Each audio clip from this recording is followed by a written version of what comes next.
इख्तिलाफ़ राय मुआशरे का हुस्न है। अगर इख्तिलाफ़ राय का जवाब दलाइल और इल्मी लिहाज से दिया जाए तो ये हुस्न कायम रहता है, वरना मुआशरे का नसूर बन जाता है।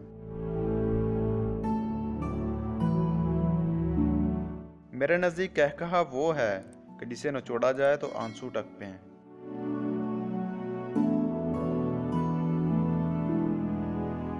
हमारे हुक्मरानों ने इतनी दौलत घरों में इकट्ठी कर ली है कि इज्जत के लिए घर में जगह ही नहीं बची।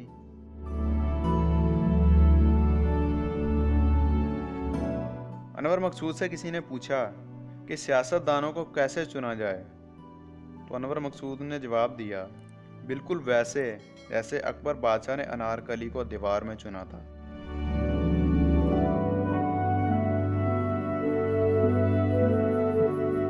कभी सोचा है बांग्लादेश हमसे आगे क्यों निकल गया? क्योंकि वहां भुट्टो फोत हो गया है और किसी कुत्ते को वो शेर नहीं समझते।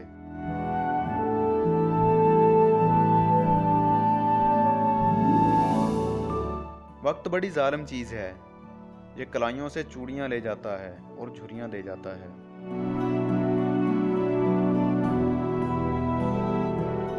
पड़ोसी के बच्चों की भूख और फाके से अनजान रहना और उसकी बीवी और बेटी की हरकतों से वाकिफ रहना हमारे मुआशरे का बेहतरीन मशगला है।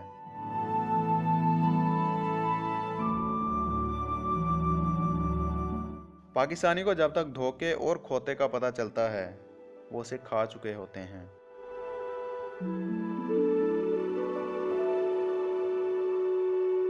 हमारी कौम को ये नहीं पता कि वजीर आज़म का असल काम क्या होता है। वो तो बस ये समझती है कि जो सड़कें, पुल और गटर बनाए वही वजीर आज़म होता है।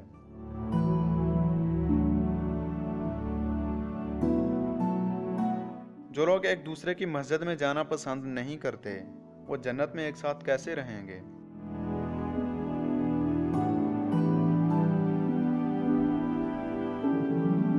दुनिया के दीगर ममालिक में झूठ को बहुत मायूब समझा जाता है, मगर वतन अजीज़ में अच्छा झूठ बोलने वाले को वजीर इत्तलात लगा दिया जाता है।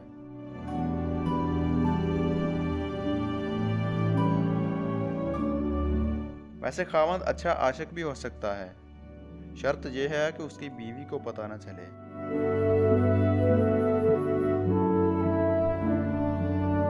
जिस खावंद को उसकी बीवी अजीम कहे, यकीन कर लें कि उसका नाम अजीम होगा।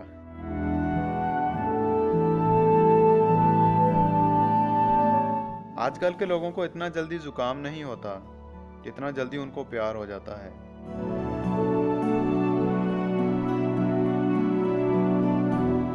अक्सर हुक्मरानों की औलादें तालीम मुकम्मल करके पाकिस्तान इसलिए वापस आ जाते हैं कि लंदन में कितना ही क्यों न पढ़ लें, वज़ीर आज़म की नौकरी नहीं मिलती।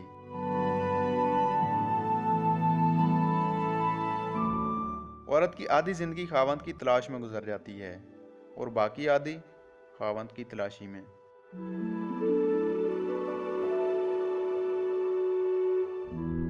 टूटी चारपाई और लंबी जुदाई दो ऐसी चीज़ें हैं जिसमें इंसान बेसुकून रहता है।